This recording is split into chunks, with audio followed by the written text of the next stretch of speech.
We did a course. The other thing for some people who haven't sat with me, I have a tremor. I've had it since I was a child. I shake. Sometimes it gets very pronounced when I'm teaching. I'm okay. I'm not having a low blood sugar moment. I'm all right. I'm just shaking. Lots of people in my family shake.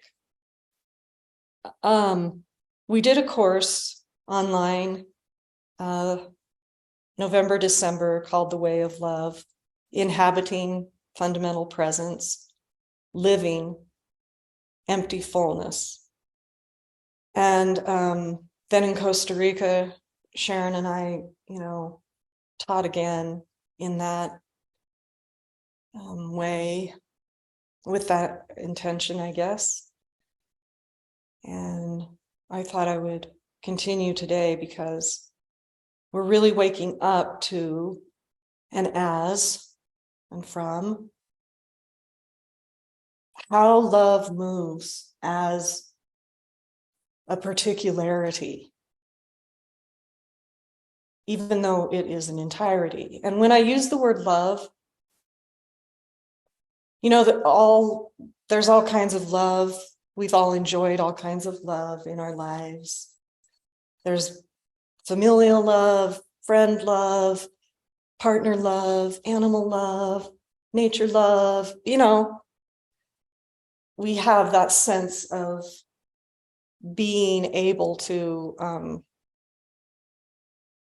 have a togetherness and a connectedness through our humanity, a selflessness that we call love. But what I'm talking about, how I'm using that word today, is the love that all that love comes from. First love, original love, fundamental, essential, and without cause. It's not in relationship to anything because it is everything. It's original. It's hard for the mind to think beyond causality, which is part of waking up. You quickly realize, where are you going to go back to? The Big Bang as the cause? I mean, where are these causes that we're all so dedicated to? Everything's happening as it is throughout all the dimensions of beingness, from and as God's will, love's will. Use whatever word you would like to use for source. I'm not dedicated to anyone. It comes out of my mouth in all different ways. The Great Mystery is one of my favorites because it truly is. You can't think about it because the minute you think about it, you've lost it. You can only ever be what you are. You can only ever be it. And you only ever are that. And the only separation ever from living that as a reality, as a lived experience, are thought forms and beliefs. That's it.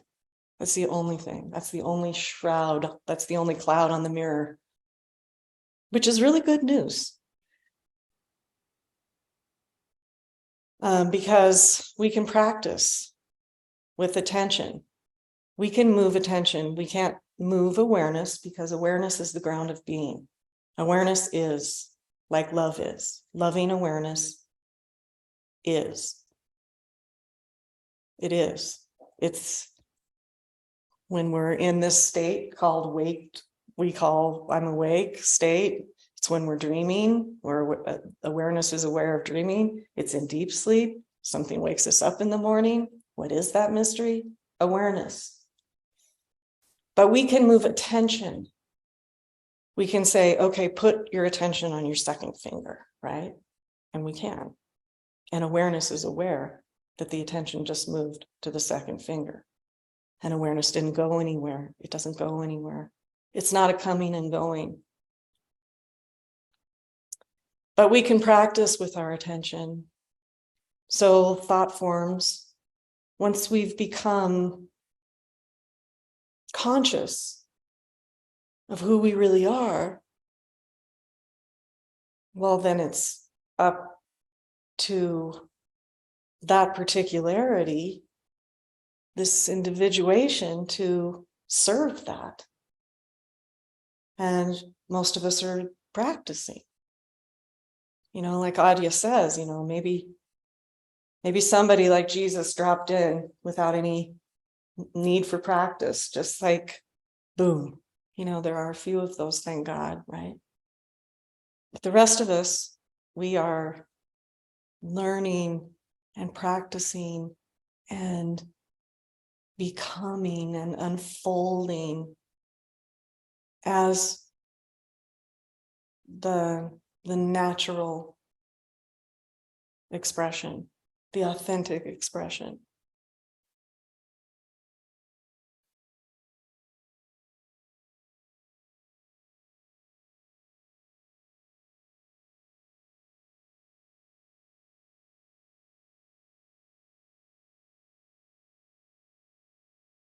So the way of this uncaused love, the original, primordial ground of love, is fulfillment. It's fulfillment and joy, and it takes care of itself. But the mind, and in this case, I'm speaking of the mind that believes it is separate somehow, a me. It's still referring to memory and time and all of that, and separateness. Around that is created this insanity, really. Look at the world. It's just like, it's fully insane. It's fully insane. And thankfully, grace, once this grace of like, even just a glimpse, it doesn't matter if one is living from there, like if all the gaps have closed, even just glimpses. Fortunately, have the grace of, well, like in Hindu, since some of us are sitting here in the yogi path, the grace of the guru is, it takes care of itself. It's permeating that very fixated and conditioned and consolidated me structure, which is just a thought. It's just a belief, but it's age old. And although many native traditions never went to it, most of us probably have been schooled in me, So the conditioning is breaking apart. It is being permeated. The true nature, all is well. Julian and Norwich, all is well, all is well, and all is perfectly well. But the mind world, the belief world, the separate world, the relative world of causality, and this, that, mine, yours, war, oppositional reality, is a different lived experience, is it not, than the experience of interbeingness and loving awareness.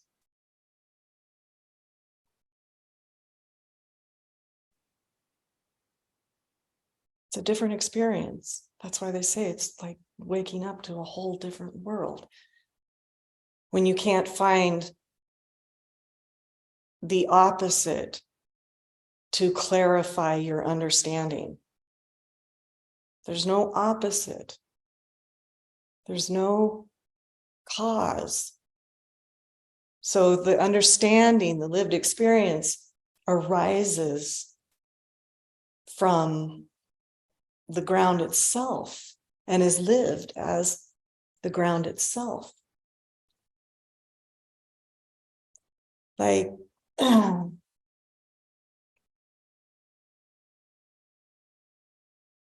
we see something, we see this glass of water, and how quickly does the mind define it?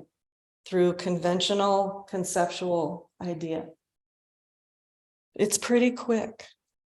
And it serves its purpose, right? We have to like Ty and I were speaking this morning, be there when we said we were going to be there, and this, that. I mean, that is a car and I must get in it and drive it and all of that stuff.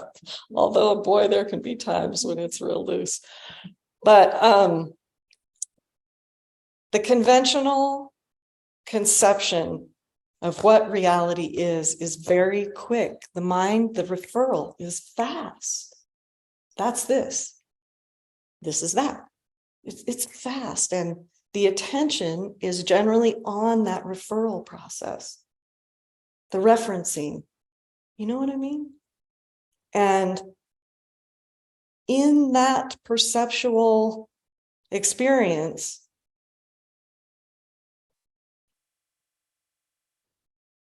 what reality actually is, it isn't perceived, even though it's not far away. It's the very ground of everything. It's like water being wet. Water can't be far away from wetness. Oh, I need my wetness. No, water is wet. We are love. That's it. But it's not necessarily lived that way perceptually when we're really caught up. The attention is caught up in the referencing, the defining, the conceptualizing. Not that any of that is bad or that we're against anything like that. We have to conceptualize. It's a gift, especially when it's in service to the heart and reality as a whole, as a wholeness.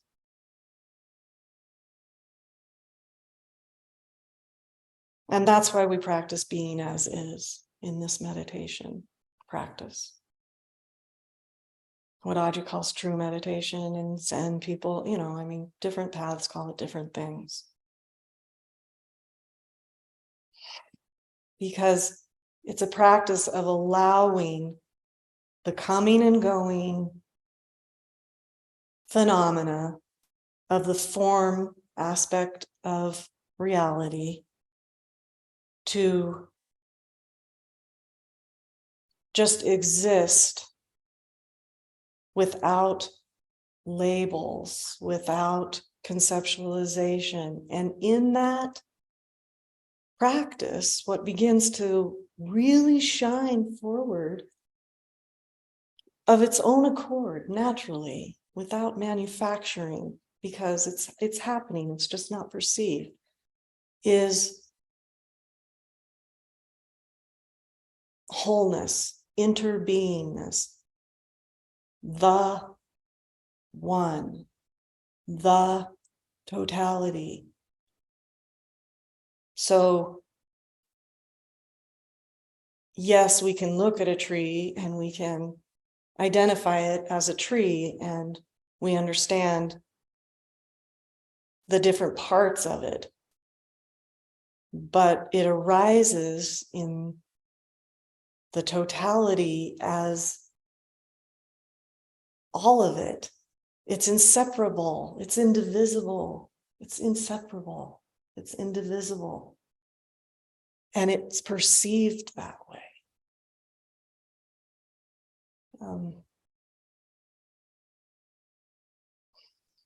And in that sense, form itself is empty of a separate identity or a causation other than source itself. There's one cause. There's that which animates. And in that emptiness, which is a surrender of what we have really banked on reality being. Wait a minute. Reality is an otherness. Okay. We've banked on that. We're devoted to it. It gives the separate me structure, belief, meaning. It gives it meaning. So when that starts falling away, meaninglessness can actually be a part of waking up. And that's a difficult phase sometimes, because there is no meaning in opposition or cause. It doesn't even exist. And that structure is really used to like defining itself as in comparison to, in contrast to, in opposition to. And when that falls out, well, the emptiness can feel kind of meaningless. That's a phase, because the emptiness becomes full,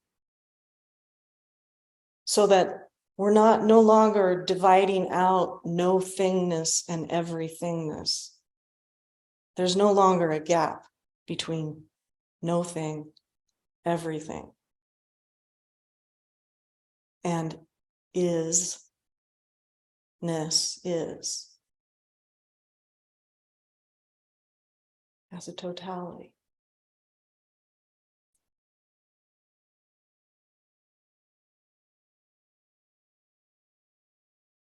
I didn't really mean to launch in. I thought we were going to meditate. Apparently I'm talking.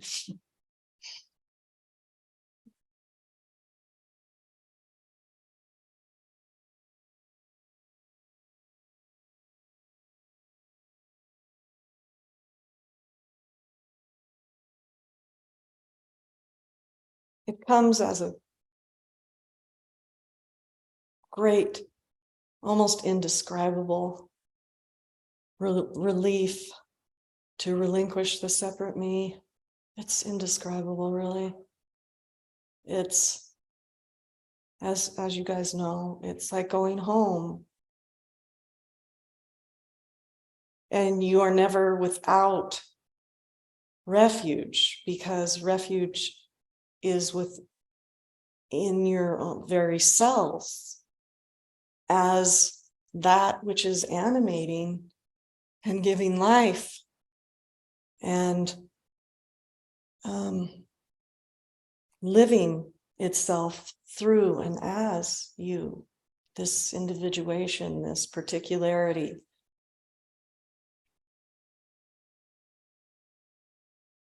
The sun, the mysterious loving ground of all things, let's say, is shining equally in all of its rays. All the rays, all the illumination is that. It's that.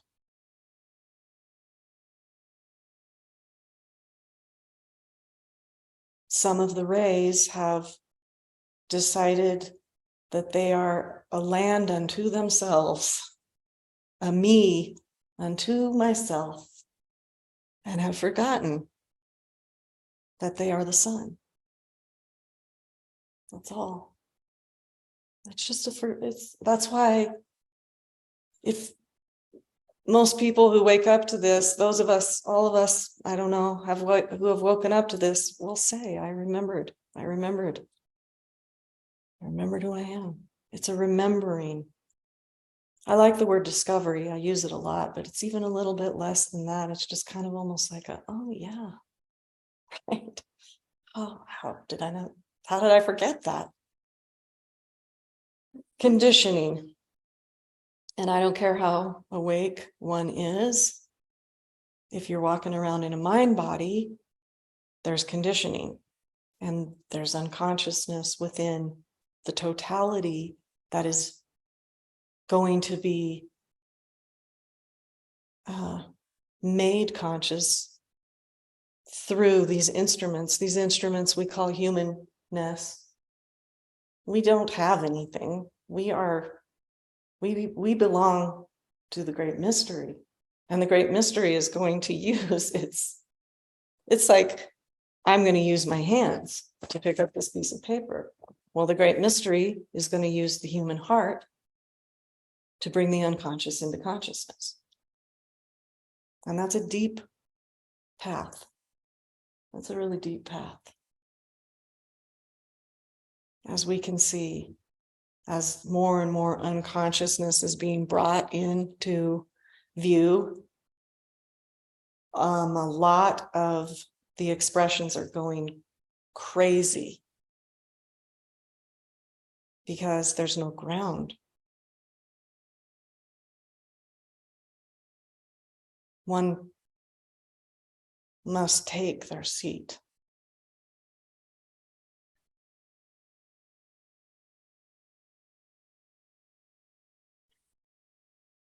In times like these, yeah.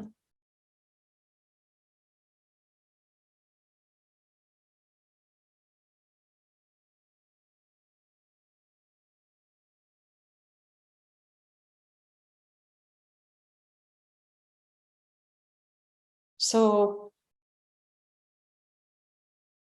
meditation, silent sitting, contemplative centering, prayer, I don't know. I'm sure some of you even have a different word for it from your own experience. When I was a kid, before I knew any of this vocabulary, I called it getting small, and I can remember getting small when I was a kid, and it just meant kind of like losing the edges of the self and perceiving, directly experiencing. I'm talking about direct experience, not philosophy. Directly experiencing wholeness.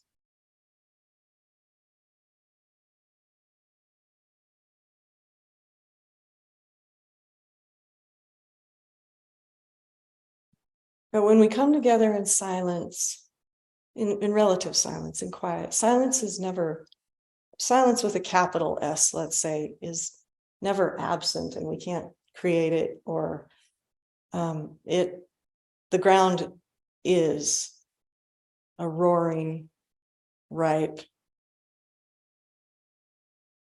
ineffable silence.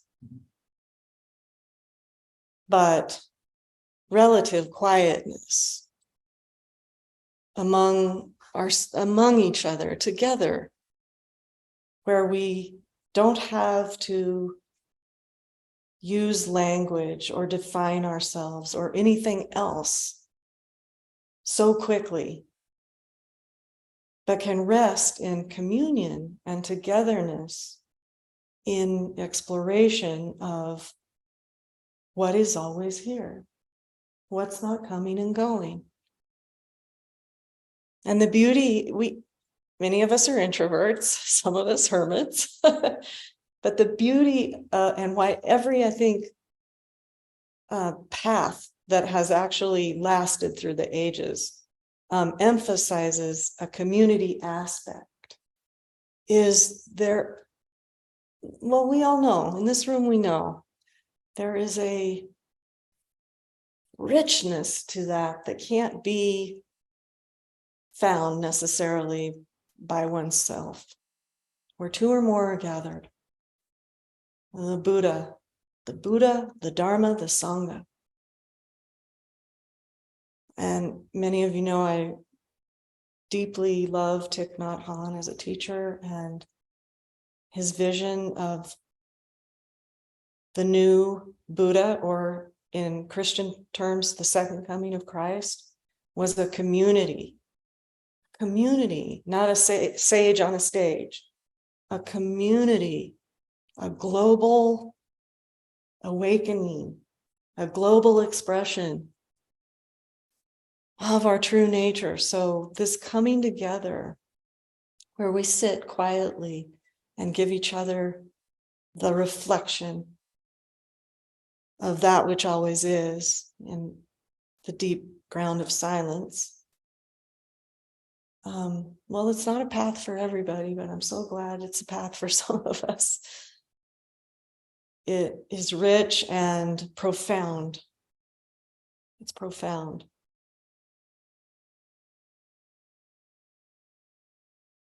And in that movement, in that expression, that devotion, that willingness,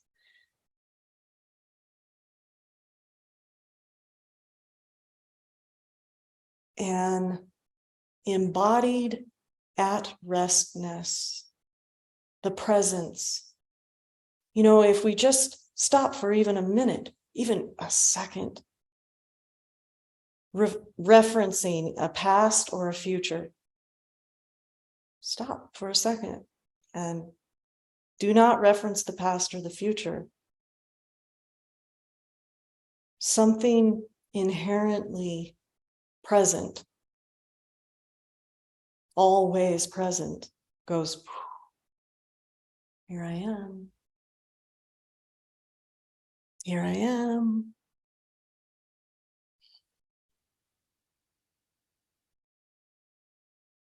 And eventually this at-restness is in the forefront of the perceptual field. It's the context for all the content. It's no longer kind of sitting back, and the perceptual sense within the body is kind of like a falling back into it. It's at restness within and as all expression and all movement. So in our bodies, the deep interior of the body is a real beautiful gateway for this. And I get the vast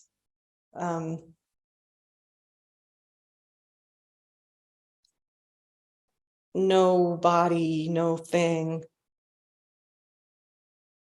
is a perception sometimes when we are in different phases. So I'm not like encouraging, although I will try and hold people's attention sometimes within their body, because it's like, if you want to walk into that next room, you have to go through that door. You know, you're not going to stand in the doorway forever, hoping that you're going to finally get into that other room, but you are going to use the door. And that's the body. That's the body, the gateway. It's God-given as that. So we can begin to discover this at-restness that's really actually beyond relaxation, but relaxation points to it. But there's nobody relaxing. It's a remembering of and discovering of that which is beyond all movement, all momentum, all coming or going, being or not being, existence or not existence, any of that. All of that's beautiful. But this is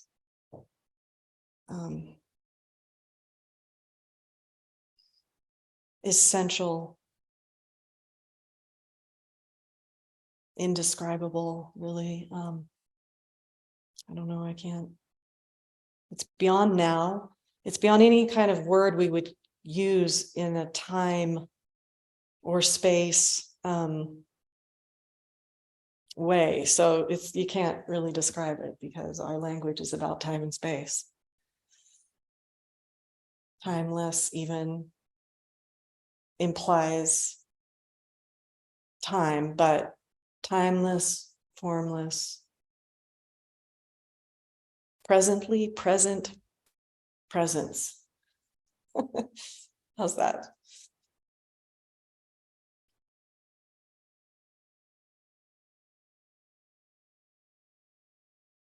But what I would encourage as we are together in this quietness today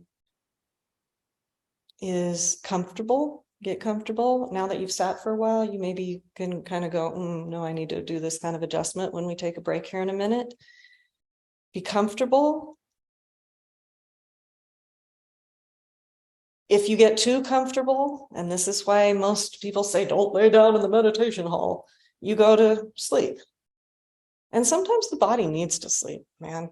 I mean, if the vigilance starts dropping away, sometimes you go to sleep. I get that. It's not like there's any kind of big rule here. But if you want to discover that, which is present even in deep sleep, it's, it's a vital, curious, alert, relaxing, because we're so used to efforting to receive. You got to make some kind of effort to get something, right? Efforting to receive. And this is the effortless effort.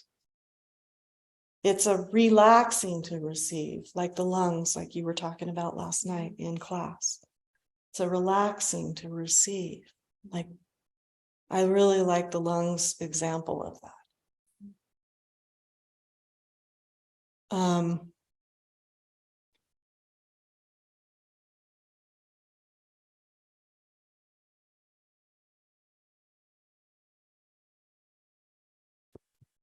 Sometimes it can be helpful to have a little bit of a program that you can sink into if the mind starts really heating up.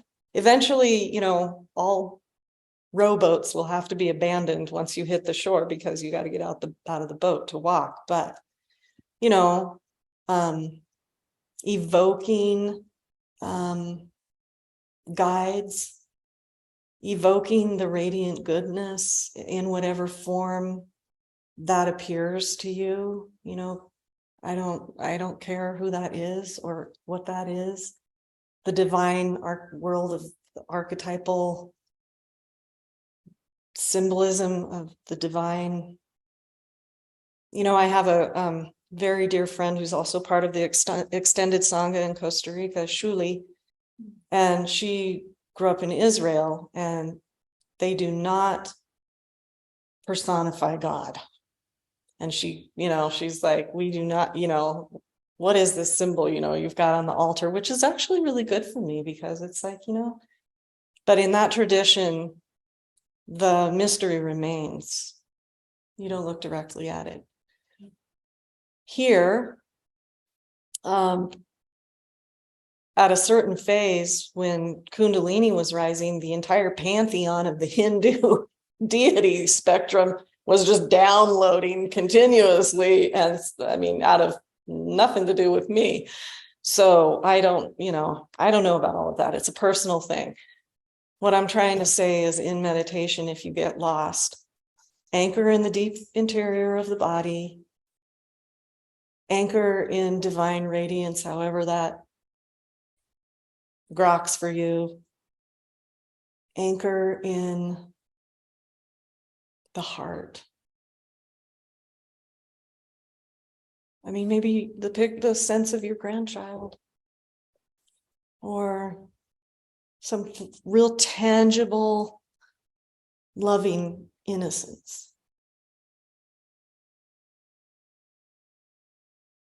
And to the best of our ability, to the best of our intentional willingness, allow what comes up to come up and allow it to go, which is sometimes very hard because the mind will want to make a story about some of this deep stuff that makes an appearance.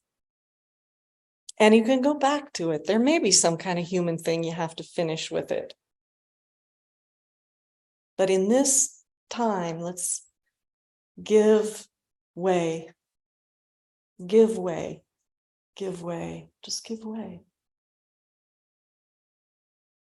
Sharon Landreth has a beautiful thing she always says where something deep will come into consciousness, or from unconscious.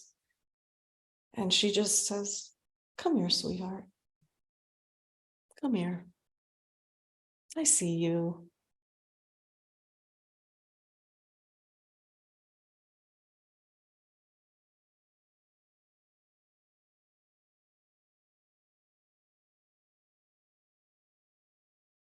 A deep listening, an immediacy beyond a personal I, an emptiness of belief, opposites, personhood, separateness, and relative cause, and a sincerity beyond judgment. Oh, please, let's give that to each other and to most especially to yourself. A sincerity beyond judgment. It's okay, whatever's happening. The superego is just a really big meanie. You shouldn't be feeling that. When you do that, super ego, woulda, shoulda, coulda, the judge. I'll get back to you. I don't know. Maybe you're right. I don't know. I'll get back to you. Right now, I'm like, right now I'm tilling the ground of availability to the great mystery. And that's my thing for right now.